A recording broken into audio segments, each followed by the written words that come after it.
경매 시장, 보통 경매 시장에서는 주거용 부동산과 비주거용 부동산 크게 이렇게 두 가지로 나눌 수가 있거든요. 최대한 쉽고 빠르게 제대로 짚어보는 경매 재보경. 종류는 지금 인쇄물에 나오는 것처럼 보통 주거용 부동산에는 이제 뭐 아파트 다세대 다가구 단독주택, 그리고 요즘에 조금 뜨고 있는 뭐 다중주택 같은 것까지 포함은 될 수는 있어요. 그다음에 이제 비주거용 부동산은 그것을 제외한 상가, 공장, 토지, 건물 뭐 이런 것들. 그런데 주거용 부동산이 좀 많아요. 그래도 비주거용보다는 경매 시장에서 선호하시는 부동산들이. 만약에 여러분들이 모든 강의를 끝내시고 나서 경매 입찰을 하실 거예요. 그럼 비주거용 부동산 하실래요? 주거용 부동산 하실래요? 거봐요. 이거 봐. 이런 데니까? 이런 데니까? 하나같이 다 그래요. 자, 그런데 문제는 뒷장 한번 넘겨보시면 이런 경매 시장에 들어와 계신 분들의 비율을 따져보면 실사용자, 그러니까 내가 부동산을 취득을 해서 실제 거주를 하거나 아니 뭐 임대 운영을 하거나 이런 목적을 가지고 계신 분보다 사서 팔려고 하시는 분들이 월등히 또 많아요. 보통 이제 우리가 이제 투자자라고 말을 하게 되죠. 이거는 여태까지 바뀐 적이 한 번도 없고 앞으로도 이럴 거예요. 이 중에서 여러분들이 어떤 스탠스에 들어가실지는 본인이 스스로 결정을 하셔야 돼요. 네, 요거는 제 사견이지만 특히나 뭐 아파트, 다세대처럼 주거용 부동산은 실거주 목적으로는 안 하셨으면 좋겠어요. 저는 개인적으로는 좀 그런 편입니다. 제가 경매 때문에 뭔가 채권도 다루고 대법도 하다 보니까 이상하게 한 번 경매 들어갔던 집은 또 들어가더라고요. 아, 이상하게 그래. 네. 소유주가 바뀌었는데도 또 들어가는 케이스가 너무 많더라고요. 그래서 실제 거주할 목적이라면 웬만하면 경매를 하시는 거는 조금 생각해 보시는 게 어떨까라는 제 사견입니다. 그런데 문제는 이제 여러분들이 경매를 배워도 왜 어렵냐면 한 장만 더 넘겨보시면 나옵니다. 자, 보세요. 주거용 부동산의 비율과 비주거용 부동산의 비율. 비주거용 부동산의 투자자와 실사용자가 들어가는 것과 주거용 부동산의 투자자와 실사용자가 들어가는 것. 주거용 부동산은 한정적인데 투자자도 주거용 부동산 좋아하고 실사용자도 주거용 부동산 좋아합니다. 그렇다 보니까 시장이 포화죠. 아파트 경매 하고 싶으시죠? 아파트 경매 낙찰 받으시면 제가 상금 드릴게요. 근데 나중에 뭔지 사실 기초반에 들어가 있지는 않지만 나중에 뭐 MPL이라든가 뭐 이런 것을 활용한 것이 아니라 정말 순전히 입찰을 해서 낙찰을 받는다 아파트를 저는 무조건 박수 쳐드리죠. 저 상금 드릴 거예요, 진짜.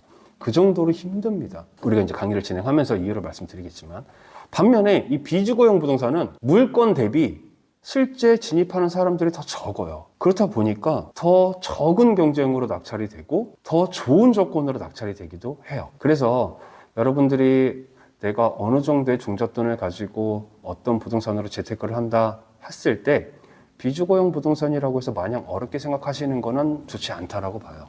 의외로 이런 곳에서 더 실익을 얻기가 쉽습니다. 그래서 이거는 아까 말씀드린 대로 과거부터 현재까지 그리고 앞으로도 계속 바뀌지 않을 거기 때문에 여기서 내가 어디에 조금 더 관심을 두고 할까, 어느 쪽으로 좀 팔까, 분명히 선택과 집중이 필요할 거예요. 보통 우리가 이제 지식이라고 하죠. 보통 지식이라고 하는 게 어떤 정보를 얻어갖고 내가 이해하고 내가 숙지하는 게 이제 지식이 되는 거잖아요.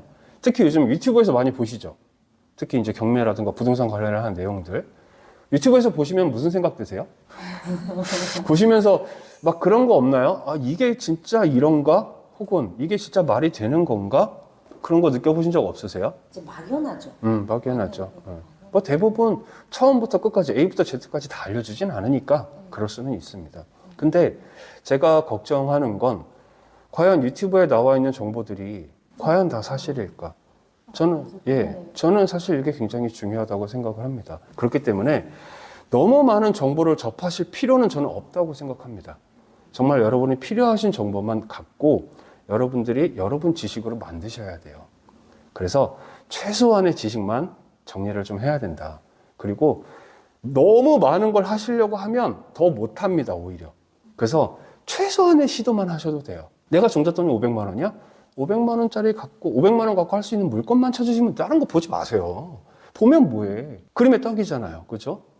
생각만 많아지고 오히려 실천은 더 못합니다. 그래서 내가 직접적인 목표를 위해서 최소한의 시도를 하시는 게 좋고요. 저는 제일 좋아하는 게 집단지성입니다. 제가 100% 맞다라고 뭐 자부하고 싶지도 않고요. 제가 보지 못하는 걸 여러분도 보실 수 있어요. 제가 생각하지 못하는 걸 여러분들도 하실 수 있고, 그렇기 때문에 여러분들이 꾸준하게 모여서 집단지성을 하실 수 있는 게 저는 굉장히 필요하다라고 보여져요. 자, 그러면 이제 잡소리는 그만하고 본론으로 들어가 볼게요. 제가 경매라는 분야에서 처음 이제 발을 디디려고 하시는 분이든 시작을 하시려고 하는 분이든 요 세 가지. 일단 첫 번째는 권리 분석하는 방법하고 경매 언어를 조금 아셔야 돼요. 이 부분은 안타깝지만 숙지의 단계입니다. 이해도 필요는 하지만 좀 암기를 하셔야 돼요. 숙지를 하셔야 되는 거. 비율로 따져보면 저는 이게 50% 정도의 비율은 차지한다라고 봐요. 중요도가. 그리고 두 번째로는 이제 시세 조사 혹은 이제 입찰가를 산정하는 방법. 요것도 비율로 따져봤을 때는 저는 한 20%? 사실상 시세 조사 좀 잘 못해도 괜찮아. 왜 요즘에는 프롭테크가 너무 많거든요. 아실이란 사이트도 있고 네이버 부동산도 있고 KB 부동산도 있고 내가 좀만 마음 먹으면 찾아볼 수 있는 곳이 너무나 많기 때문에 내가 그 방법이 조금 미숙하다 하더라도 대체할 수 있는 방법이 있어요. 그러니까 중요도는 뭐 그렇게 중요하진 않다고 봅니다. 오히려 이거보다 더 중요한 건 마지막 출구 전략이죠. A라는 부동산을 담합해가지고 합심해가지고 하나 낙찰을 받으셨어요. 공동으로. 출구 전략이 세 분이 다 다를 수가 있어요. 예를 들어서 어떤 상가를 낙찰을 받았는데 누군가는 월세를 받기를 원하실 수도 있고요. 누군가는 매각해서 차익을 원할 수도 있고요. 또 누군가는 대출을 일으켜서 거기서 이득을 더 보기를 바라시는 분도 있을 수 있어요. 그렇기 때문에 출구 전략은 내가 확실하게 정해놓고 하지 않으면 시도를 하시면 안 됩니다. 출구 전략이 확실하지 않으면 시도하시면 안 돼요. 이거 정말 중요한 겁니다.